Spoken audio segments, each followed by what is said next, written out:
আর দুদিন পরে গড়বেতার পরে বলবে যে সৌরভ তার বাড়ির ছাতে শিল্প করবে। গড়বেতাতে জমি পাবে তবে তো করবে।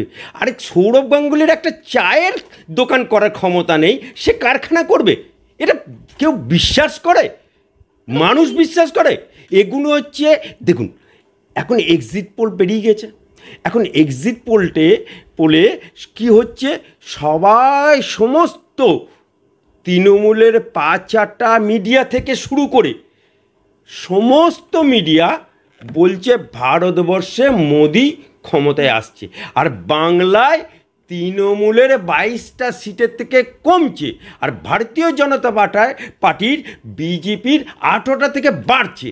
এই জায়গাটাতে এই সময়ে মানুষের নোশনটাকে ঘুরিয়ে দেওয়ার জন্য হঠাৎ করে সৌরভকে 5-8টা গোলাম সৌরভকে ডেকে বলছে যে, সৌরভ এখন বলছে যে আমি শালবনিতে যাব না বা শালবনিতে করতে পারবো না, এখন গড়বেতাতে। এই যে মানুষের নোশনটাকে ঘুরিয়ে দেওয়ার জন্য এখন সৌরভকে দিয়ে এই সমস্ত স্তোত বাক্য করা হচ্ছে। আরে শালবনিতে করবে না গড়বেতাতে করবে, আগে সরকারটা থাকবে তারপর তো করবে। কে? কুণাল ঘোষ, নন ম্যাট্রিক সাংবাদিক, যে কিনা বঙ্গ টিভি থেকে শুরু করে ছোট ছোট সোশ্যাল মিডিয়ার ওপরে কেস করতে যায়, আবার যে মানে লাতও খায়। কুণাল ঘোষ যদি বাপের বেটা হতো তাহলে সজল ঘোষের বিরুদ্ধে কেস করে দেখাতো। কুণাল ঘোষ যদি বাপের বেটা হতো আলী আফজল চাঁদের বিরুদ্ধে কেস করে দেখাতো। কুণাল যদি বাপের বেটা হতো তাহলে শুভেন্দু অধিকারীর বিরুদ্ধে কেস করতো। সুতরাং যে লোকটা কদিন আগে তৃণমূল থেকে লাত খেলো, ওই লাতখোর যে লোকটা 3.5 বছর জেল খাটা আসামি, একগাল দাঁড়িয়ে মুসলমানদের মতো দাড়ি করে রেখে পিজেন ভ্যান বাজিয়ে বলল তৃণমূল চোর, কালীঘাটের সারদা নাওয়াদার টাকা আছে, খালি ইলেকশনটা যেতে দিন না, সারদা নাওয়াদার ফাইল ও আবার খোলা হবে, ও আবার জেলে যাবে। মমতা ব্যানার্জি যাকেই বাঘের বাচ্চা বলে সেই বাঘের বাচ্চাই জেলে যায়, আর তিহার জেলে গেলে ম্যাও করে। বলেছিল না অনুব্রত বাঘের বাচ্চা তিহার জেলে ম্যাও করছে, শাহজাহান বাঘের বাচ্চা ম্যাও করছে, আরাবুল বাঘের বাচ্চা ম্যাও করছে। সেখানে দিদির হাত যার মাথায় থাকে সেই জেলের ভাত খায়। এক্সিডেন্টালে পোস্ট করতে পয়সা লাগে না, তাই ও তৃণমূলের হয়ে কর্মীদেরকে টনিক দিচ্ছে। কারণ অলরেডি তৃণমূলের কর্মীরা কাউন্টিং এজেন্টে যেতে চাইছে না। তৃণমূলের লোকেরা তৃণমূলের কাউন্টিং এজেন্ট খুঁজে পাচ্ছে না।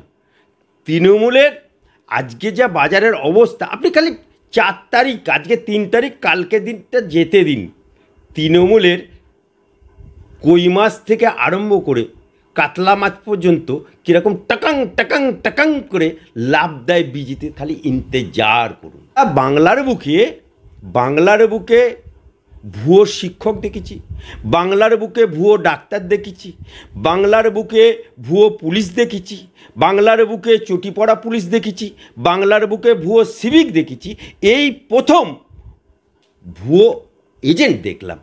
আজ পুলিশ, বাংলার পুলিশ মেরুদণ্ডহীন পুলিশ, বাংলার পুলিশ দলদাসের পুলিশ, বাংলার পুলিশ চটিচাটা পুলিশ। আপনারা দেখলেন না কলকাতায়, খোদ কলকাতায় যেটা বাংলার রাজধানী, সেই কলকাতাতে তৃণমূলের দাপটে পুলিশকে টেবিলের তলায় লুকিতে হয়। এর থেকে লজ্জা আছে? সেই পুলিশগুলো এখনও পর্যন্ত কিন্তু তৃণমূলের দলদাস হয়ে এসে গেল। 4 তারিখ বিক্ষোভ, তোমার নাম কি ফলনও পরিচয় আছে? 4 তারিখে যা হবে সেটা তো মানতে হবে না? 4 তারিখে রেজাল্ট বেরোলে সেটাও মানবে না? হ্যাঁ, 4 তারিখে রেজাল্ট বেরোবে, সেই রেজাল্টে যখন ওদের লোকেরা ব্যাক টু প্যাভিলিয়ন হয়ে যাবে তখন তো মানতে হবে। আজকে তুমি মানছো না, আর তো 24 ঘন্টা পরে তুমি মানছো কি মানছো না সেটা দুধকে দুধ পানিকে পানি হয়ে যাবে। দেখুন, অভিষেক বন্দ্যোপাধ্যায় যে কিনা বউ পরিবর্তন করে ফেলে। আপনি দেখুন 2019-এ বলল অভিষেক ব্যানার্জির বউ কে না, রুজিনা ব্যানার্জি, রুজিরা ব্যানার্জি। আর 2024-এ রুজিরা নারুলা হয়ে গেল। বাপের জন্মে শুনিনি যে বউ পরিবর্তন হয়ে যায় এইরকমভাবে।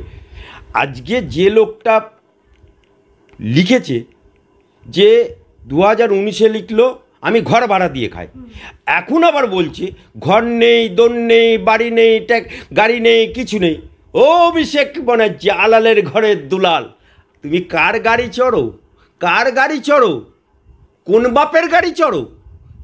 আজকে যে তোমার কালীঘাটে ঝাড়বাতি দিয়া বাড়িটা কার? কোন বাপের? শান্তিনিকেতনের বাড়িটা কার? এরকম মিথ্যেবাজ, ফেরেববাজ, চিটিংবাজের লোকের কথা মানুষ কেউ বিশ্বাস করেন না। ভূত প্রেরত সমীক্ষা, উনি তো অনেক কিছুই মানেন না। উনি বললেন না, মহামান্য হাইকোর্টের অর্ডার আমি মানছি না, মানবো না, মানছি না, মানবো না। উনি তো হাইকোর্টের রায় মানেন না, উনি ভূত প্রেরত সমীক্ষা মানেন না, উনি তো কোনো কিছুই মানেন না। আচ্ছা, মমতা ব্যানার্জির ওই একটাই দোষ কি, উনি যেটা ভালো বুঝবে সেটাই আইন, সেটাই সংবিধান, সেটাই সব কিছু, অর্থাৎ আমিত্ব আমিত্ব আমিত্ব সব। আপনারা দেখুন না, পশ্চিমবাংলায় ঘর দিচ্ছে মোদি, ঘর দিচ্ছে মোদি, নাম লিখে দিচ্ছে ওনার। পশ্চিমবাংলায় রাস্তা হচ্ছে, নাম লিখে দিচ্ছে ওনার। মানে উনি সবেতেই উনি, সবেতেই উনি। 70 বছরের 12 বছরের মুখ্যমন্ত্রী, 70 বছরের বুড়ি, এখনও আমিত্ব গেল না।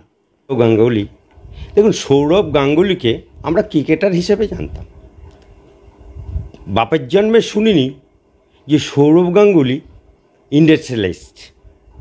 তাকে কি করলো, যখন মমতা ব্যানার্জি বাইরে গেল শিল্প আনতে, তো সেখানে বাইরে গিয়ে হুলালা গান করলো, জগিং করলো, ছুটে বেড়ালো, হ্যাঁ, বাসে উঠলো, পৌঁছ নিল, হ্যাঁ, কুণাল ঘোষ নন ম্যাট্রিক সাংবাদিক ফটো তুলে বাজারে ছাড়লো, হ্যাঁ।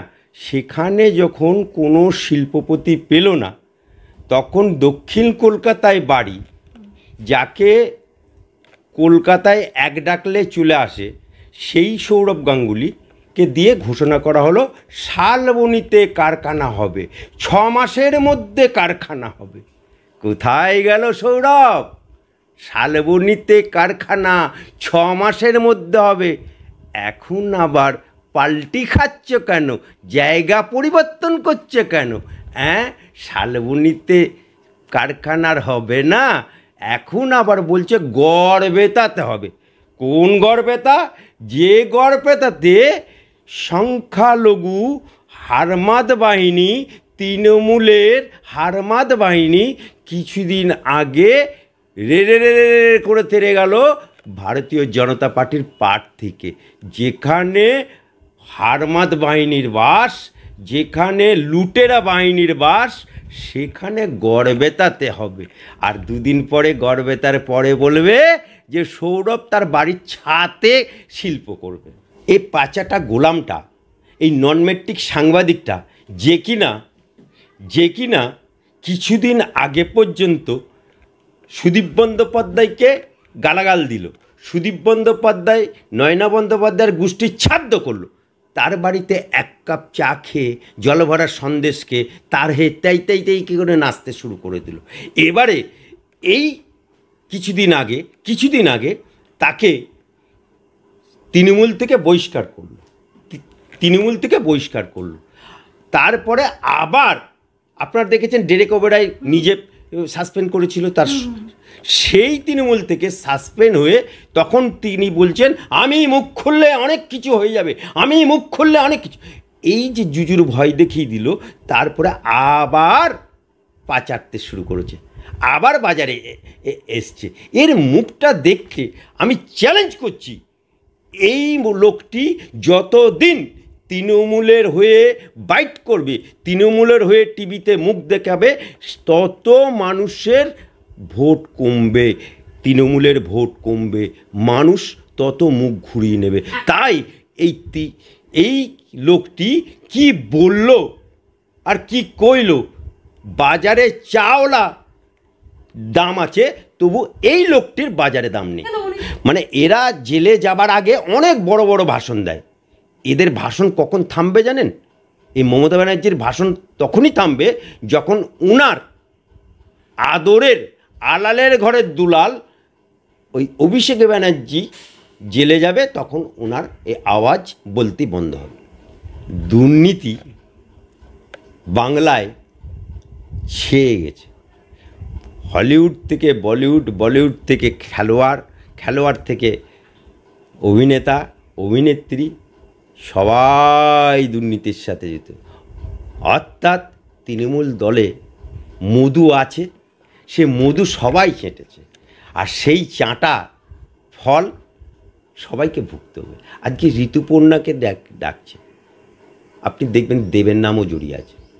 আপনি দেখবেন এই যে মাঝে মধ্যে আওয়াজ তুলে অভিষেক ব্যানার্জিকে টুপি, বড়ের টুপি পরেছিল, তোহার সিদ্দিকি 8 ফেল, 5 গোলাম, এই তোহার সিদ্দিকির নামও জড়িয়ে আছে।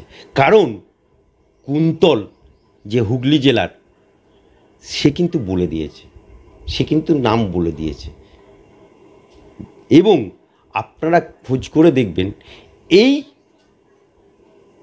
ঋতুপর্ণা, এই তোহার সিদ্দিকি বামফ্রন্টের আমলে একটা নর্মাল বাড়ি ছিল। আজকে তার এত বিশাল বাড়ি যে বাড়িতে কেউ প্রবেশ করলে বাড়ি দেখার জন্য 10 টাকার টিকিট লাগে। 10 টাকার টিকিট লাগে, আপনি যান, 10 টাকার টিকিট লাগে। তাহলে কত কোটি টাকা করলে যে পাশার সমান বাড়ি পাওয়া যায়? একটা 8 ফেল, সে না মৌলানা, না ইমাম, না কোনো কিছু, না তিনি হাফেজ, না কারি, শুধুমাত্র মমতা ব্যানার্জির পা চেটে। অর্থাৎ মমতা ব্যানার্জির যারা যারা পা চাটছে সবাইকে একদিন না একদিন জেলে যেতে হবে। ইন্তেজার করুন।